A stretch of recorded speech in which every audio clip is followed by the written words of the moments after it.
This is Neal, the singer of the band Royal Bliss, and you are watching Innerviewworld.com.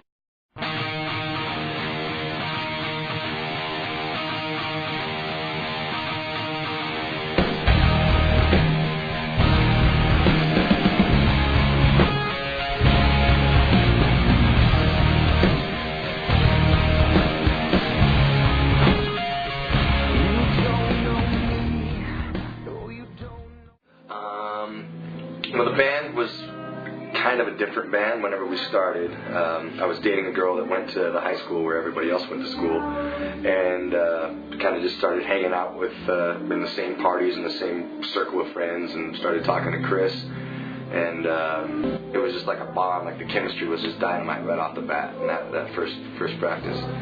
So we decided just to keep going at it and actually take it serious. We built a rehearsal spot in the back of our drummer's house, which was awesome. And I put all my Christmas money that year into building the studio so we could practice. We wrote a bunch of songs, didn't have a band name. We were influenced by Sublime and 311 and all those bands back in the day, and so that's kind of where I came from.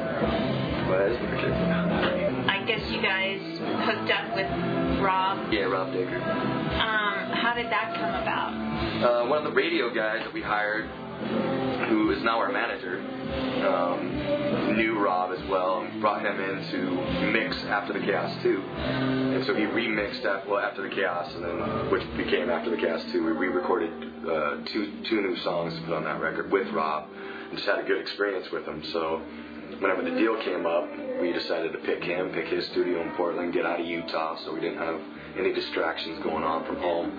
And we loved what he did to the songs. We loved what he did to the record. So it was like one of those things where instead of spending 3 months in the studio not getting anything done, got the whole record done in 3 months, 2 months. Now, I read that you went in with 30 songs written. Yeah. You narrowed it down to 12.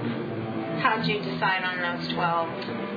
A lot of the songs we had were pretty new and still need a lot of work to actually end up on the record, so we kind of took those off right off the bat. It was like, we'll use those on another record. They're great songs, but we don't want to spend all this time totally structuring out the songs and doing all the whole writing process pretty much with them. And then we just looked at the actual songwriting of everything and what were the actual best songs.